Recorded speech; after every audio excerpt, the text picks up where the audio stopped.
Desde hace generaciones, mi familia paterna ha mantenido una tradición que, aunque agotadora, está llena de un significado que mezcla fe, camaradería y un toque de aventura. Cada año, mi padre, junto con un grupo de amigos y parientes, en su mayoría hombres, aunque a veces se suman algunas tías o primas valientes, organiza una caminata a pie desde el Ajusco, en los límites de la Ciudad de México, hasta la iglesia de Chalma, un santuario famoso en el Estado de México. Es un peregrinaje que combina devoción y resistencia física, un recorrido de más de 50 kilómetros a través de cerros, bosques y caminos sin pavimentar, que suele tomar 2 días completos. La travesía comienza siempre por la noche, cuando el aire fresco de la montaña envuelve todo y la oscuridad transforma el paisaje en un lienzo de sombras y susurros. El ritual tiene una logística bien establecida. Primero, un camión viejo pero confiable, alquilado por alguno de los organizadores, recoge al grupo en un punto acordado en la ciudad, generalmente cerca de la casa de mi tío Raúl, que vive en Tlalpan, y nos lleva hasta un rincón remoto del Ajusco. Es una zona donde la carretera se desvanece en un sendero de tierra y piedras, flanqueado por pinos altos y matorrales resecos. Ahí, bajo la luz mortecina de las farolas que apenas alcanzan a iluminar el borde del camino, descargamos mochilas, linternas y provisiones. Agua, tortas de jamón, galletas y alguna que otra botella de mezcal que los adultos dicen que es para el frío. La caminata arranca alrededor de las 8 de la noche, con el objetivo de avanzar varias horas hasta llegar a unas cabañas rústicas enclavadas más adentro del cerro, donde el grupo descansa unas horas antes de retomar el camino al amanecer. Cuando tenía 10 años, mi padre me invitó a unirme por primera vez. Era el menor de 4 hermanos, y aunque mis hermanas mayores habían ido alguna vez, siempre regresaban con historias de cansancio y ampollas en los pies que me hacían dudar. Pero esa vez, la idea de acompañar a mi papá y sus amigos me emocionó. Quería demostrar que podía con el desafío, que no era solo el pequeño de la casa. Mi madre no estaba muy convencida. Frunció el ceño mientras preparaba mi mochila con una chamarra gruesa, una linterna de mano y un par de calcetines extra, murmurando algo sobre el frío y los peligros del monte. Pero mi padre la tranquilizó con una sonrisa confiada. Va a estar conmigo todo el tiempo, no pasa nada. Así que, con una mezcla de nervios y entusiasmo, me subí al camión esa noche de otoño, rodeado de hombres ruidosos que bromeaban entre ellos y cantaban fragmentos de corridos mientras el vehículo traqueteaba rumbo al Ajusco. Llegamos al punto de partida cuando el sol ya se había escondido por completo, dejando el cielo teñido de un azul profundo salpicado de estrellas. El aire olía a tierra húmeda y resina de pino, y el frío empezaba a colarse por las mangas de mi chamarra. El grupo, unas 25 personas esa vez, se organizó rápidamente. Los más experimentados, como mi tío Raúl y don Pepe, un amigo de mi padre con cara curtida y voz ronca, iban al frente con linternas potentes que cortaban la oscuridad como cuchillos. Otros, como mi primo Gerardo, cargaban cohetes, palomas, les decían. Esos fuegos artificiales pequeños que soltaban un estallido seco y un destello breve. Siempre los llevaban por si acaso, aunque nunca me explicaron bien para qué. Mi padre me puso a su lado, en el centro del grupo, y me dio una palmada en el hombro. Tú nomás no te sueltes de mi mano si te cansas, ¿eh? Asentí, ajustándome la mochila, y comenzamos a caminar. El sendero era irregular, una mezcla de tierra suelta, raíces expuestas y piedras que crujían bajo las botas. Al principio, El ambiente era animado. Se oían risas, el eco de alguna anécdota exagerada sobre caminatas pasadas y el tintineo de las latas de refresco que algunos abrían mientras avanzábamos. La luna, casi llena esa noche, bañaba el paisaje con una luz plateada que hacía que las siluetas de los cerros a nuestro alrededor se dibujaran con claridad contra el horizonte. A los lados, los pinos se alzaban como guardianes silenciosos, sus ramas meciéndose con el viento en un susurro constante.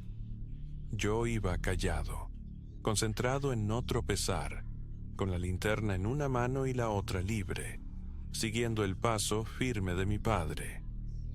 Habíamos caminado un par de horas, quizá más porque el tiempo se pierde fácilmente en la montaña. Cuando llegamos a una parte plana del cerro, una especie de claro natural rodeado de pendientes suaves. Era una zona despejada, con pocos árboles cercanos, lo que permitía ver bien los contornos de los cerros vecinos. La luz de la luna era tan intensa que casi no necesitábamos las linternas. Las sombras de nuestras figuras se proyectaban largas y delgadas sobre el suelo.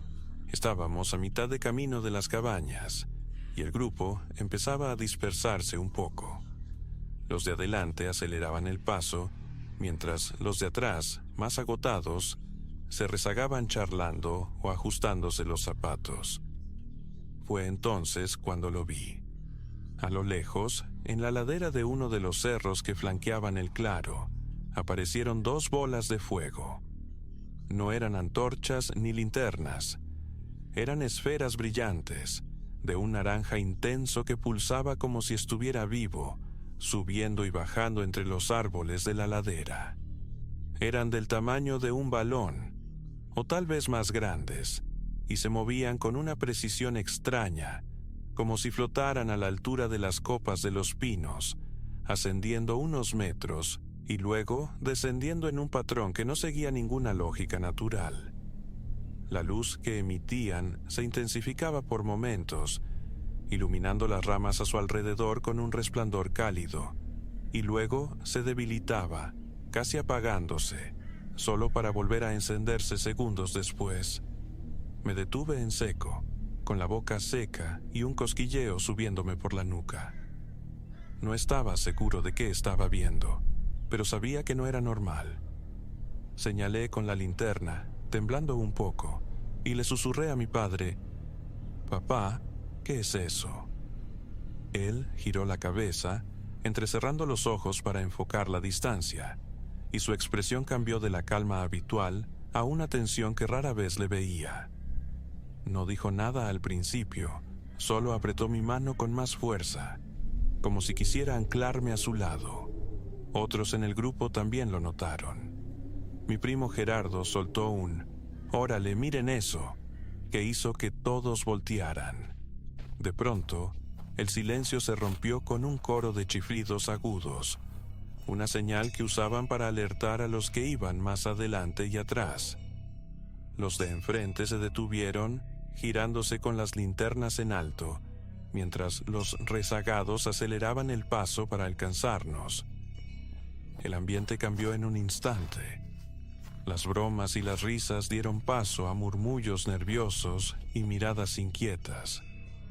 Don Pepe, que siempre llevaba un morral lleno de cosas por si acaso, sacó un par de cohetes de su bolsa y los encendió con un cerillo que sacó del bolsillo de su chaleco. «Pa' asustarlas», gruñó, y lanzó una paloma al aire. El cohete subió con un silbido agudo y estalló en un destello blanco que iluminó el claro por un segundo antes de desvanecerse. Mi tío Raúl lo imitó, lanzando otro que explotó con un trueno seco que retumbó en los cerros. Algunos gritaron cosas como «fuera de aquí» o «váyanse». Component placement, mientras las bolas de fuego seguían su danza en la ladera, imperturbables. No sé si los cohetes las afectaron o no, pero no parecían acercarse. Se mantenían a unos 200 o 300 metros, moviéndose entre los árboles como si jugaran o vigilaran algo. Mi padre no dijo mucho. Me jaló del brazo y murmuró: «No te pares, sigue caminando». Su voz estaba firme, pero había un filo de urgencia que me puso los nervios de punta. El grupo se reagrupó rápidamente y seguimos avanzando a paso acelerado, con las linternas barriendo el camino y los chiflidos resonando de vez en cuando para mantenernos coordinados. Nadie quería quedarse atrás. Miré por encima del hombro varias veces y las bolas de fuego seguían ahí, subiendo y bajando, hasta que el sendero giró y los árboles las ocultaron de nuestra vista. No las volvimos a ver esa noche, pero la sensación de que algo nos observaba no se me quitó hasta que llegamos a las cabañas, cerca de la medianoche. Las cabañas eran unas construcciones simples de madera y lámina, con colchones delgados sobre bases de cemento y una estufa de leña que alguien encendió para calentar el lugar. Nos acomodamos como pudimos. Unos 25 cuerpos apretujados entre mochilas y cobijas, pero nadie durmió mucho. Los adultos hablaron en voz baja sobre lo que habíamos visto. Algunos decían que eran brujas, esas figuras de la leyenda que se transforman en bolas de fuego y rondan los montes. Otros, como don Pepe, insistían en que podían ser ánimas, espíritus perdidos que vagaban por el Ajusco. Mi padre no opinó, solo me abrazó bajo la cobija y me dijo que no me preocupara, que ya había pasado. A la mañana siguiente, con el sol bañando el cerro y el canto de los pájaros llenando el aire, seguimos el camino hasta Chalma sin más incidentes. Pero esa noche se quedó grabada en mí. Fue la única vez que vi algo así, algo que no puedo explicar con lógica ni ciencia. Nunca volví a unirme a la caminata después de eso. El miedo infantil y la impresión de esas luces danzantes me marcaron demasiado. Mi padre sigue yendo cada año, y a veces menciona las bolas de fuego con una media sonrisa, como si fuera una anécdota más del camino.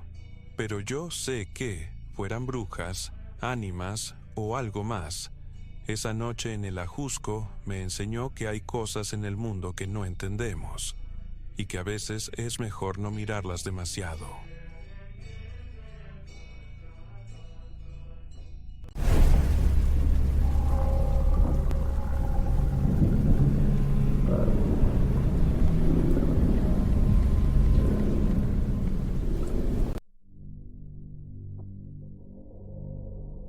Han pasado más de 20 años desde aquella noche, pero el recuerdo sigue tan vívido como si hubiera sucedido ayer.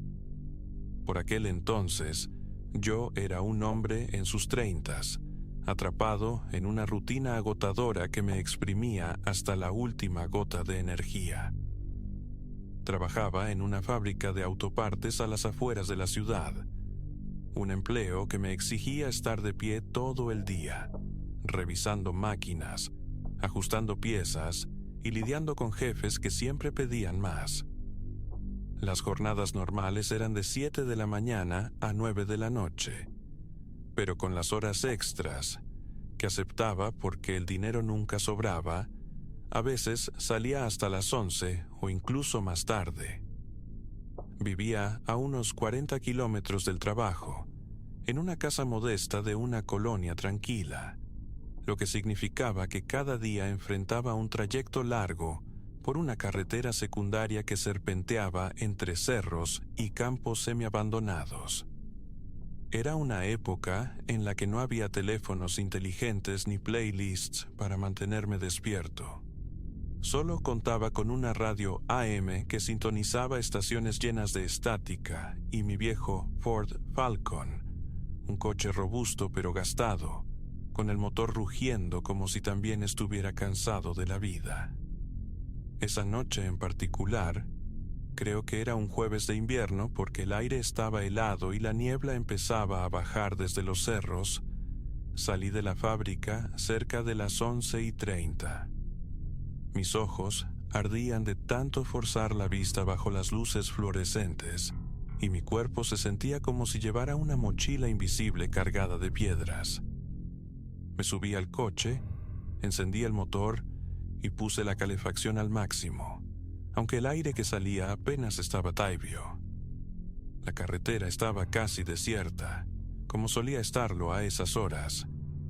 Solo de vez en cuando pasaba un tráiler con las luces altas encendidas o algún taxi rezagado rumbo a quién sabe dónde. El camino era recto en su mayoría, flanqueado por arbustos secos y postes de luz que parpadeaban con un zumbido eléctrico. A lo lejos se veían las siluetas oscuras de los cerros recortadas contra un cielo sin luna, y el asfalto brillaba húmedo por la llovizna que había caído horas antes. Manejaba en automático, con las manos flojas en el volante y la mente nublada por el cansancio. Los párpados me pesaban como si tuvieran plomo, y más de una vez sentí que mi cabeza se inclinaba hacia adelante, solo para enderezarme de golpe con un sobresalto. Intenté mantenerme despierto tarareando una canción que apenas recordaba, algo de Pedro Infante que había oído en la radio esa mañana, pero mi voz salía débil y entrecortada. La carretera parecía interminable, un túnel negro que me tragaba poco a poco, y el ronroneo del motor era como una nana que me empujaba al borde del sueño. Fue entonces cuando empezó lo extraño. A la distancia, en la orilla derecha del camino, vi algo que al principio no procesé bien. Eran figuras, muchas figuras, alineadas como una procesión silenciosa. Estaban de pie, inmóviles, recortadas contra el fondo oscuro de los arbustos y los cerros. No eran borrosas ni difusas. Podía distinguir sus siluetas con claridad, algunas más altas, otras más bajas, todas vestidas con ropa que no alcanzaba a detallar, pero que parecía sencilla, cotidiana. Había decenas, tal vez cientos, extendiéndose en filas largas que se perdían en la penumbra. Mi primer pensamiento fue que eran personas reales, quizás migrantes o trabajadores esperando algo, aunque no tenía sentido que estuvieran ahí, en medio de la nada, a medianoche. Parpadeé con fuerza, tratando de despejar la vista, y me acerqué más, con el coche avanzando a unos 60 kilómetros por hora. Pero conforme me aproximaba, las figuras comenzaron a desvanecerse. No era un truco de la luz ni un efecto de la niebla. Simplemente se esfumaban, una por una, como si alguien apagara sus contornos con un interruptor invisible. Llegaba a un punto donde debería haberlas visto de cerca, sus rostros, sus manos, algún detalle, y no había nada. Solo el borde vacío de la carretera, los arbustos temblando con el viento y el asfalto húmedo reflejando las luces de mis faros. Me froté los ojos con una mano, confundido, y miré de nuevo. Más adelante otra fila apareció, igual de clara, igual de numerosa, y el mismo proceso se repitió. Las veía a lo lejos, me acercaba, y desaparecían justo antes de que pudiera distinguirlas. Era como si jugaran conmigo, como si quisieran que las viera pero no que las alcanzara. Mi corazón empezó a latir más rápido, no tanto por miedo, aún no lo sentía del todo, sino por la pura extrañeza de lo que estaba pasando. Intenté racionalizarlo. Es el cansancio, me dije. Llevo semanas sin dormir bien, seguro estoy alucinando. Había leído alguna vez que el cerebro, cuando está exhausto, puede inventar cosas, sombras que se mueven, sonidos que no existen. Pero esto no se sentía como un sueño o una fantasía borrosa. Era demasiado claro, demasiado consistente. Las figuras seguían apareciendo, a intervalos regulares, siempre en la orilla derecha, siempre de pie, siempre inmóviles hasta que me acercaba y se desvanecían como humo disipado por el viento. Entonces, algo cambió. No fue una idea repentina ni una voz que me hablara. Fue una certeza que se asentó en mi mente como un peso frío. Esas figuras no eran alucinaciones ni personas vivas. Eran los muertos de la carretera. los que habían perdido la vida en ese tramo, víctimas de accidentes que yo mismo había oído mencionar alguna vez. Un camión que se volcó en una curva, un coche que chocó de frente con un tráiler, un motociclista que no vio una señal a tiempo. La carretera no era particularmente peligrosa, pero tenía su historia, como todas las rutas que cruzan zonas remotas. Y en ese momento, mientras las veía paradas ahí, sentí que no estaban simplemente presentes. Me estaban mirando, me estaban advirtiendo. No tuve tiempo de procesar esa idea. Justo cuando esa comprensión me golpeó, el coche dio un bandazo brusco. El ruido de las llantas rozando la grava y el traqueteo del chasis me sacaron del trance. Me había quedado dormido, solo por un segundo, lo suficiente para que el volante se me fuera de las manos y el coche se saliera del asfalto hacia la cuneta. El corazón se me subió a la garganta y el instinto tomó el control. Giré el volante con fuerza, pisando el freno lo justo para no derrapar más, y logré maniobrar de vuelta al pavimento.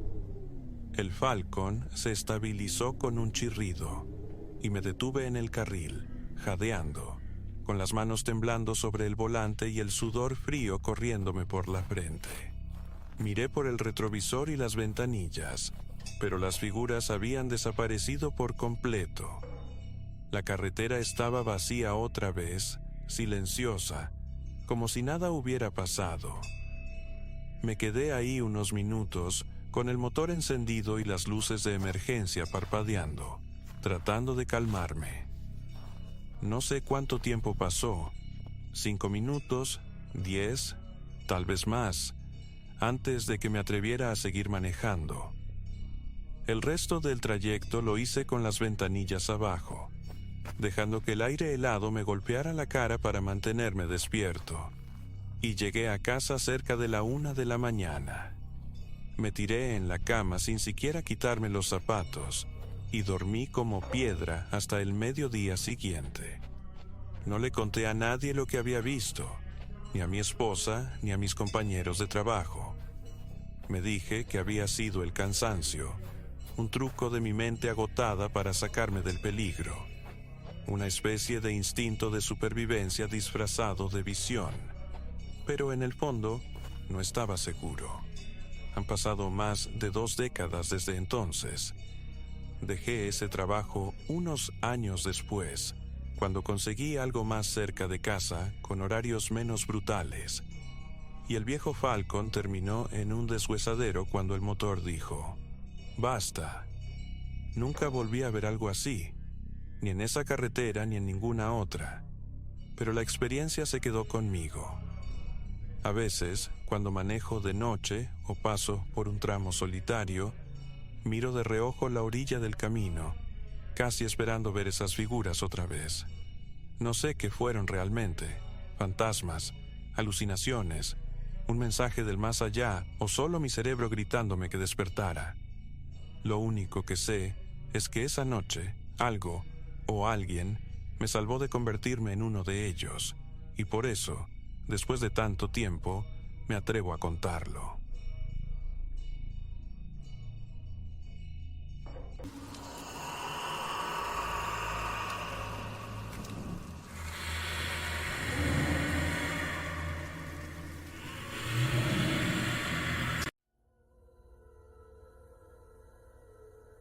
Esta no es mi historia, sino la de mi hermano y mi primo, aunque yo también fui parte de ella, y lo que vivieron aquella noche aún me persigue como un eco oscuro.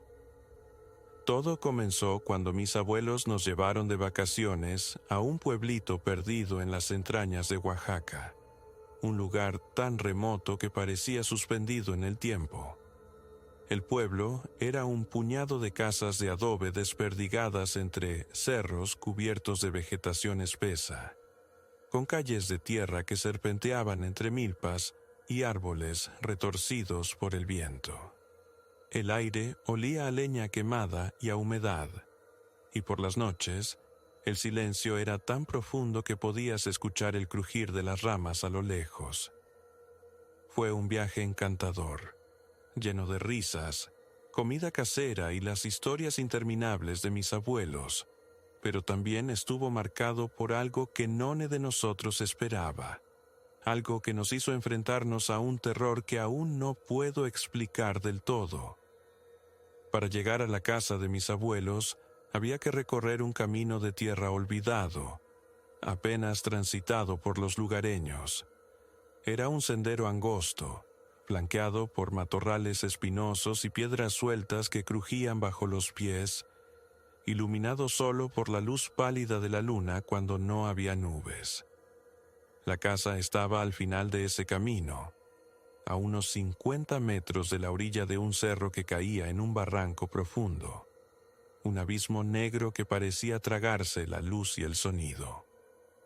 Mis abuelos tenían dos construcciones: la casa principal, donde vivían, con una cocina de paredes ennegrecidas por el humo, un comedor de madera rústica y una sala con muebles viejos tapizados en tela descolorida, y otra, más pequeña, a un lado, una especie de anexo con 2 cuartos destinados a las visitas.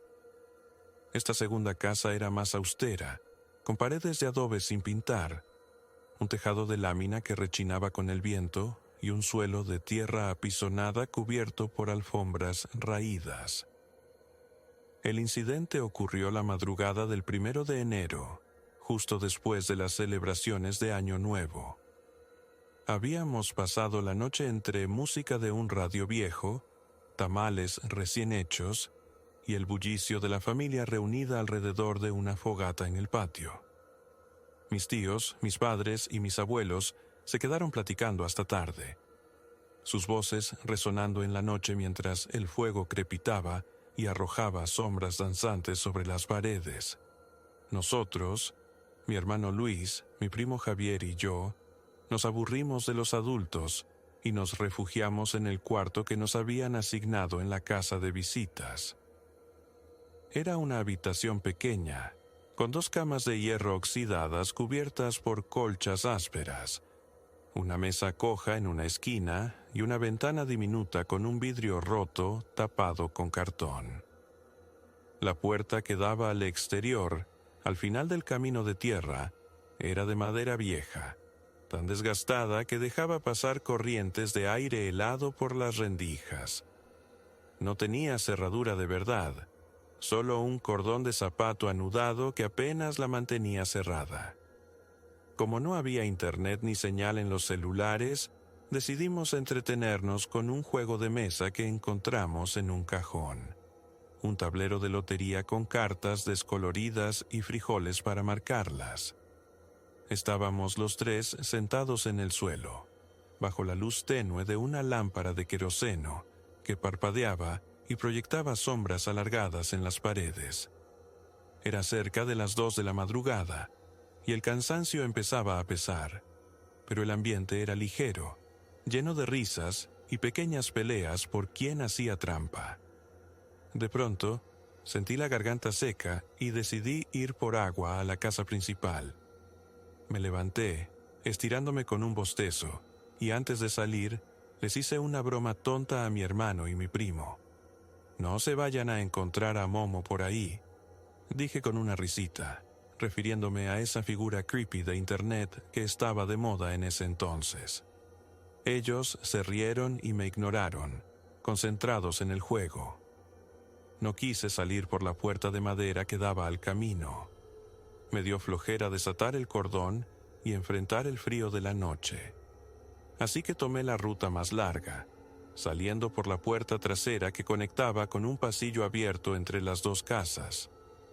Pero al pasar junto a esa puerta de madera, algo me detuvo.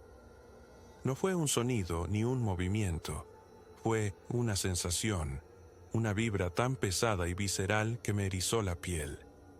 Era como si unos ojos invisibles me taladraran desde el otro lado, una presencia hambrienta, como la de un depredador acechando a su presa.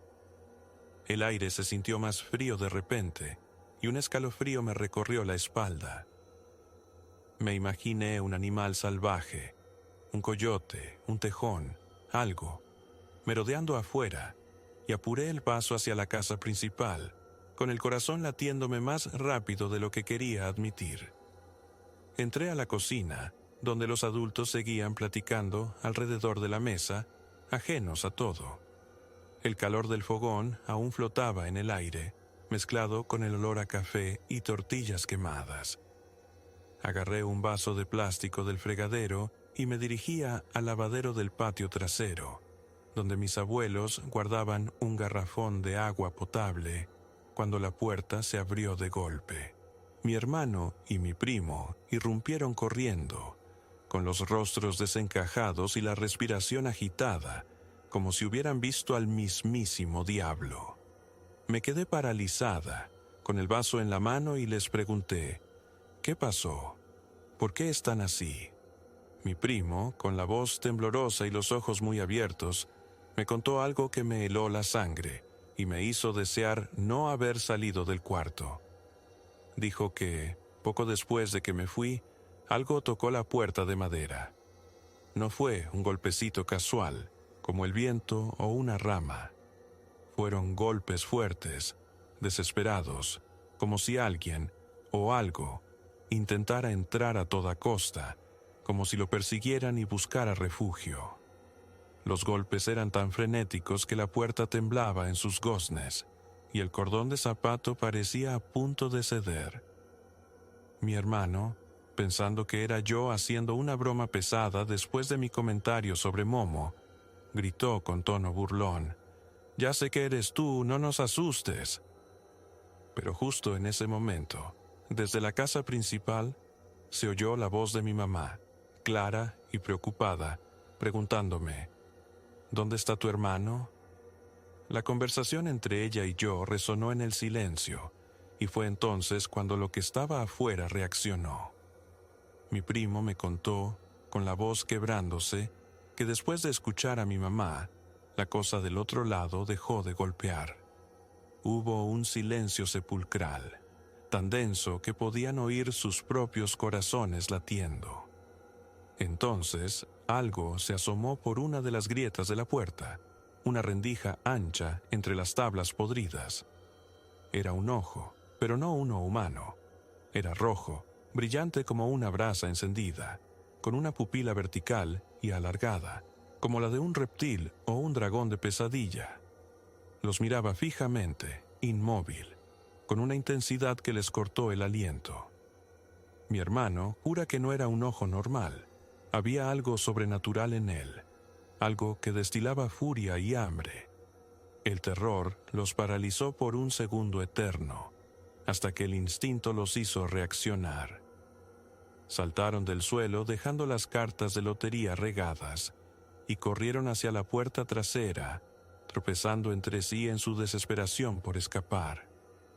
Cuando terminaron de contarme, sentí que el suelo se hundía bajo mis pies. Mi piel se erizó al recordar esa vibra que había sentido al pasar por la puerta momentos antes. Esa sensación de ser observada por algo maligno. La lámpara de la cocina parpadeó, como si el miedo colectivo hubiera perturbado incluso la luz. Mis padres y tíos se acercaron, alertados por nuestras caras de pánico, y mi abuelo, un hombre alto y enjuto con el rostro curtido por años de sol, escuchó todo en silencio. De pronto, sin decir palabra, se levantó de su silla con una agilidad que no le conocía, tomó un machete que colgaba cerca del fogón y salió corriendo hacia la orilla del cerro. Lo seguimos con la mirada desde la ventana y lo vimos detenerse al borde del barranco, alzando los brazos y gritando frases en náhuatl, con una voz que retumbaba como trueno. Xicahui inintlacado, amo ticnequi ininanimas. Repetía una y otra vez, palabras que no entendíamos pero que sonaban como un desafío o una súplica desesperada. Regresó minutos después, con el rostro serio y el machete aún en la mano. Nos ordenó con voz firme que nos fuéramos a dormir y que, bajo ninguna circunstancia, saliéramos esa noche. Si tienen que ir a algún lado, que sea con un adulto, añadió, clavándonos una mirada que no dejaba lugar a discusión. Obedecimos sin chistar, regresando al cuarto con el corazón en la garganta. Cerramos la puerta trasera con una silla atravesada y revisamos la de madera, asegurándola con una cuerda extra que encontramos en un cajón. Nadie durmió bien esa noche. Cada crujido del tejado, cada susurro del viento nos hacía sobresaltarnos, esperando que ese ojo rojo apareciera de nuevo en las grietas. A la mañana siguiente, el sol trajo algo de calma. Nos reunimos en la cocina de la casa principal para desayunar. Café negro, huevos con frijoles y tortillas recién hechas que mi abuela amasaba con manos expertas. Fue entonces cuando mi abuelo, sentado en la cabecera de la mesa con una taza humeante entre las manos, nos explicó lo que había pasado. Su voz era baja, casi un murmullo, como si temiera despertar algo al hablar demasiado alto. Nos contó que, siglos atrás, en la época de la conquista, los españoles habían masacrado a un grupo de indígenas locales en ese mismo cerro. Los habían acorralado, fusilado sin piedad y arrojado sus cuerpos al barranco que ahora bordeaba el camino. Esos indígenas, privados de justicia y de descanso, se habían transformado en un espíritu vengativo, una presencia oscura que vagaba por los alrededores. Según mi abuelo, ese ente buscaba almas con sangre española para saciar su furia, y prefería a los niños, quizás por su inocencia o porque representaban la continuidad de los conquistadores. Por eso corrí al barranco, dijo, mirándonos con ojos cansados pero firmes. Les grité que los dejaran en paz, que no les pertenecían. Mi abuela, que hasta entonces había estado callada, asintió y añadió con una sonrisa tensa: «No tengan miedo, ya lo espantó, pero nunca salgan solos de noche por aquí». Sus palabras intentaron tranquilizarnos, pero el miedo ya se había instalado en nosotros. Durante el resto del viaje, evitamos la puerta de madera como si estuviera maldita, y cada noche nos asegurábamos de dormir cerca de los adultos, con las luces prendidas y las oraciones en los labios. Han pasado años desde entonces, y aunque regresé a ese pueblo alguna vez, nunca volví a sentirme tan cerca de algo tan aterrador. Mi hermano y mi primo aún hablan de ese ojo rojo con un estremecimiento, y yo no puedo evitar pensar que tuve suerte de no abrir esa puerta esa noche. ¿Qué habría pasado si lo hubiera hecho? ¿Habría visto esa mirada infernal de cerca, o algo peor me habría arrastrado hacia el barranco? No lo sé, y prefiero no saberlo. Pero cada vez que escucho un golpe en la oscuridad o siento una vibra extraña, mi mente me lleva de vuelta a ese cuarto en Oaxaca, y me pregunto si ese espíritu sigue ahí, esperando.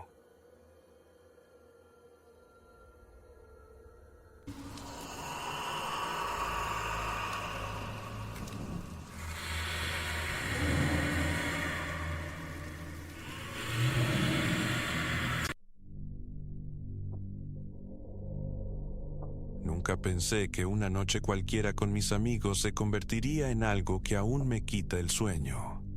Todo empezó de forma tan simple, tan rutinaria, que ahora me cuesta creer cómo se torció todo. Era un viernes por la noche, uno de esos días en que el cansancio de la semana pesa como una losa, pero la idea de relajarme con unas cervezas y buena compañía me animó a salir. Vivo en un pueblo pequeño, de esos donde todos se conocen y las calles se vacían después de las 9. Mi esposo estaba trabajando el turno nocturno en la planta y no quería dejar a mi hija Sofía, de 5 años, sola en casa. No me gusta dejarla con nadie más que no sea familia, y mis padres estaban fuera ese fin de semana, así que decidí llevármela conmigo. Solo serán un par de horas, me dije, y ella puede dormir en el coche mientras estoy con los chicos. Mis amigos y yo siempre teníamos un lugar favorito para escaparnos del pueblo. Una cancha de fútbol abandonada en las afueras, a unos 10 minutos en coche por una carretera de terracería llena de baches. No era gran cosa. Un rectángulo de tierra seca rodeado de maleza alta, con 2 porterías oxidadas que apenas se mantenían en pie, y un silencio que solo rompían los grillos y el viento que silbaba entre los árboles retorcidos que crecían al borde del terreno. Nadie jugaba ahí desde hacía años. Los postes de luz estaban rotos y el lugar tenía un aire desolado, como si el tiempo lo hubiera olvidado. Pero para nosotros era perfecto, apartado, sin vecinos que se quejaran del ruido, y con espacio para estacionar los coches y charlar bajo las estrellas. Esa noche éramos 4, yo, Luis, Carla y Jorge. Llegamos cerca de las 10, con el cielo ya negro como carbón y una luna menguante que apenas alumbraba el contorno de los cerros a lo lejos. Estacioné mi vieja camioneta pick-up cerca de una de las porterías, tan cerca que el parachoques casi rozaba el poste oxidado. Sofía ya estaba medio dormida cuando salimos de casa, envuelta en su cobijita rosa con dibujos de unicornios, así que la acomodé en el asiento trasero, con la cabeza apoyada en una almohada que siempre llevo en el coche. Cerré las puertas con seguro, bajé un poco la ventanilla para que le entrara aire y revisé que estuviera bien antes de unirme a los demás. «Está knockout», le dije a Carla con una sonrisa, y ella asintió mientras sacaba las cervezas de una hielera que Jorge había traído en su jeep.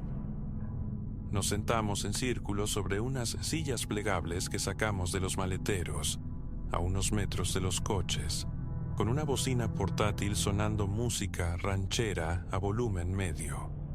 El aire estaba fresco, con ese olor a tierra húmeda y hierba seca que siempre me relajaba. Abrimos las primeras cervezas y la conversación fluyó fácil. Chismes del pueblo, quejas del trabajo, risas por las tonterías de siempre.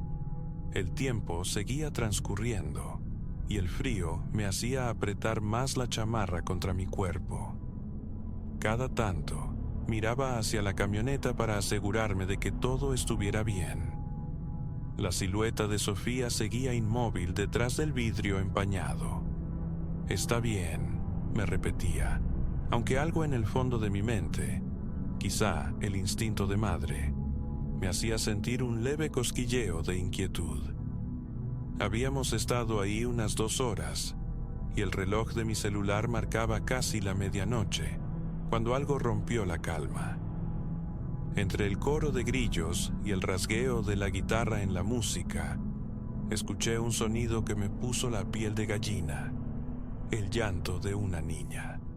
Al principio fue débil, lejano, como si viniera de los cerros o se perdiera entre los árboles. Me enderecé en la silla, con la cerveza a medio camino de mi boca, y fruncí el ceño. «¿Oyeron eso?», Zrenia pregunté, mirando a los demás.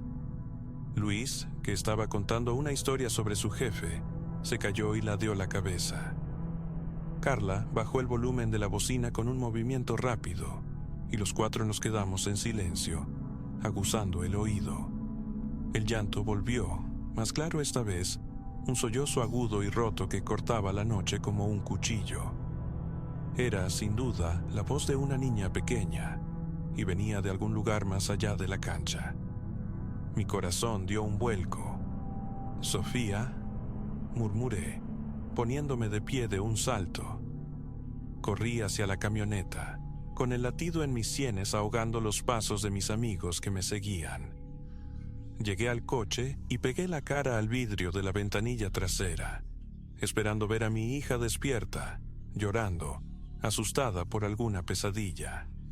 Pero el asiento estaba vacío. La cobijita rosa estaba arrugada en una esquina, la almohada caída en el suelo, y Sofía no estaba. El pánico me apretó el pecho como una garra helada. «¡Sofía! ¡Swing!», grité. girando la cabeza hacia todos lados, buscando su figura entre las sombras. Las puertas seguían cerradas con seguro. No había forma de que hubiera salido sola, no a esa edad, no dormida como estaba. «Tranquila, la vamos a encontrar», dijo Jorge, mientras él y Luis alumbraban la cancha con las linternas de sus celulares. Carla se quedó a mi lado, murmurando algo que no entendí, con la voz temblorosa. El llanto seguía, ahora más fuerte, más desesperado, y venía desde el otro extremo de la cancha, cerca de la portería opuesta. ¿Cómo llegó hasta allá?, balbuceé, corriendo hacia el sonido con el corazón en la garganta. La tierra crujía bajo mis botas y el aire se sentía más frío, más pesado, como si algo lo hubiera envenenado. Entonces la vimos. A la distancia, bajo el resplandor débil de la luna, una niña pequeña caminaba rápido hacia nosotros desde el otro lado de la cancha. Sus pasos eran torpes pero decididos, y su figura se recortaba contra la oscuridad como un espectro. Llevaba un vestidito blanco, el mismo que Sofía tenía puesto esa noche, y su cabello oscuro se mecía con el viento. «Sofía», grité, aliviada y aterrorizada al mismo tiempo, corriendo hacia ella con los brazos abiertos. Pero algo estaba mal, muy mal. Mientras me acercaba noté que no hacía ruido al caminar. Sus pies descalzos no levantaban polvo ni hacían crujir la tierra seca. Y su llanto no venía de su boca. Su rostro estaba inmóvil, pálido como la cera, con los ojos abiertos de par en par, fijos en un punto lejano que no era yo. El sonido salía de algún lugar detrás de ella, como un eco que la perseguía. Me detuve en seco, a unos metros de ella, con el aliento atrapado en la garganta. «Sofía, ¿eres tú?» «Component placement», susurré, pero mi voz se quebró. Ella no respondió. Siguió caminando hacia mí, con esa expresión vacía, hasta que estuvo tan cerca que pude ver las sombras bajo sus ojos, profundas y negras, como si no hubiera dormido en días. Entonces, de pronto, se detuvo. El llanto cesó, y el silencio que siguió fue peor que cualquier sonido. Mis amigos llegaron a mi lado, jadeando, y Luis apuntó la linterna hacia ella. La luz temblorosa reveló algo que me hizo retroceder. Su piel estaba helada, casi translúcida, y por un segundo juré que vi algo moviéndose detrás de ella, una sombra alta y delgada que se desvaneció cuando intenté enfocarla. «Mamá», Zrenia dijo de repente, con una voz que no era la suya. Era grave, rasposa, como si algo más hablara a través de su garganta. Grité y di un paso atrás, tropezando con una piedra. En ese momento, un ruido sordo vino desde la camioneta. Un golpe seco contra el vidrio.